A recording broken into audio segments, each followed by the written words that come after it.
കേരള സർക്കാരിന്റെ ലോട്ടറി വെക്കുന്ന ഒരു ചേട്ടനെ നമുക്ക് പരിചയപ്പെടുത്താം. ചേട്ടാ പറഞ്ഞോ. ഞാൻ പറയാനോ? പറഞ്ഞോ.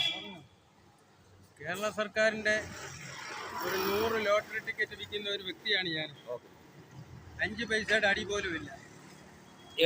ഈ 100 ടിക്കറ്റിൽ 30 എണ്ണം ബാലൻസ് ആണ്. ബാക്കി 70 എണ്ണം ഒരു പരുവത്തിന് വിൽക്കുക. 5 പൈസയുടെ അടി പോലും ഇല്ല. നാട്ടുകാരുടെ തെറി മുഴുവൻ കേട്ടോണ്ടിരിക്കുക.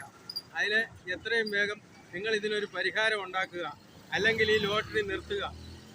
ഇത്രേ എനിക്ക് പറയാനുള്ളൂ. അതായത് ജീവിക്കാൻ മാർഗമില്ലാഞ്ഞിട്ട് ഇതും കൊണ്ട് നടക്കുന്നതാണ്. നിങ്ങൾ ഒരു തരത്തിലും ഞങ്ങളെ ജീവിപ്പിക്കുന്നില്ല.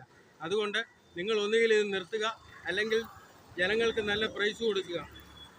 ഇത്രേ എനിക്ക് പറയാനുള്ളൂ. ഈ എടുക്കുന്ന ജനങ്ങൾക്ക് ആർക്കുമേ പ്രൈസ് അടിക്കുന്നില്ലേ? ഒരു പ്രൈസ് പോലും അടിക്കുന്നില്ല. മല്ലപ്പള്ളിക്ക് 600 ടിക്കറ്റ് വിൽക്കുന്നവർക്ക് ഒരു 100 രൂപ പ്രൈസ് പോലും അടിക്കുന്നില്ല. അപ്പം ഈ എടുക്കുന്ന ആൾ സാധാരണപ്പെട്ട ഏറ്റവും ഡെയിലി